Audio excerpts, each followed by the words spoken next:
Joining us now by phone is the Honorable Kwasi Thompson. He is the Minister of State for the Grand Bahamas. Minister Thompson, can you tell us what you know at this point about the changing death toll? It suddenly went up by 7. Is that because it's now easier to be able to make some of these identifications and recoveries? Yes, and I want to say good night to you, good night to your, to all of the folks there in the U.S. and the world who was joining. You're absolutely correct. The flood waters are now receding. Persons are now able to get into the areas that were impassable before.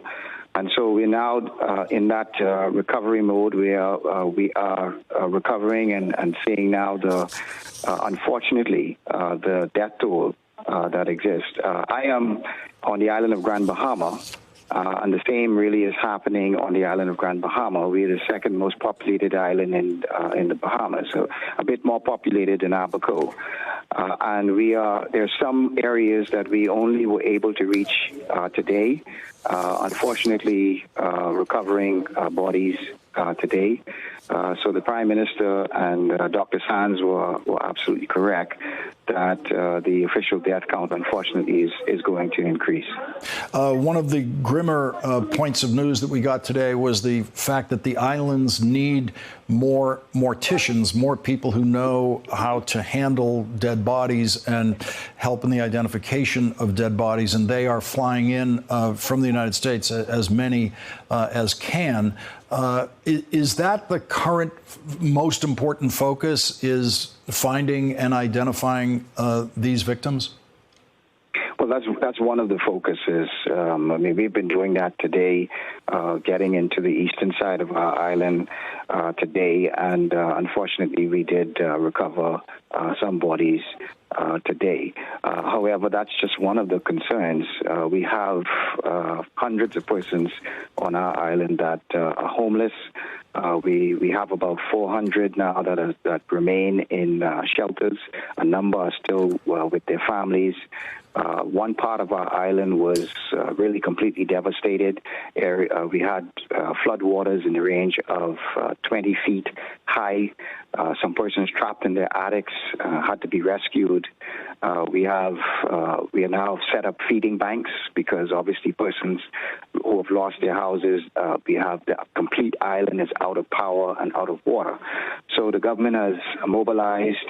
Thankfully, persons have come forward. We are now receiving relief items, and we are now mobilizing to get those relief items into the communities. We have feeding centers, and we are now trying to feed, clothe, provide water, provide those essential supplies just to keep our population going. Are there areas of the islands that are so remote that the people there who have survived won't be able to find their way to a safer place? They won't be able to walk whatever that distance might be? Well, the island of Grand Bahama and also the island of Abaco really have a number of keys. So if you could imagine, there are areas that are in regular circumstances are only accessible by boat, and in some cases only by small boats. We compound that with the areas that are only accessible by one road.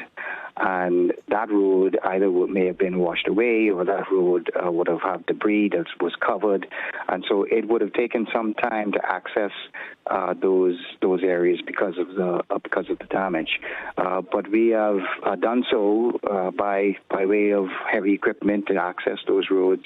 In some cases, we've actually had to use vessels to just go around the island to get into different areas, and so it has been challenging. But our police, our defense force, our NEMO officials, I really commend them because in those circumstances, they've stepped up. The Prime Minister has said that we will spare no expense to ensure that we do what we can to recover, that we do what we can to assist our population, and that's really what has been happening. Minister Thompson, thank you very much for joining us tonight. We are very sorry for what has happened to your islands and what you are continuing to discover in this aftermath. We really appreciate your time tonight. Thank you, and we want to thank all of your listeners. We've gotten tremendous support, tremendous outpouring, so we want to thank all of those persons who have been in the recovery effort and have offered their help and assistance to us. Thank you very much. Thank you. Appreciate it. Thanks for checking out our YouTube channel. Subscribe by clicking on the button below for more from The Last Word and the rest of MSNBC.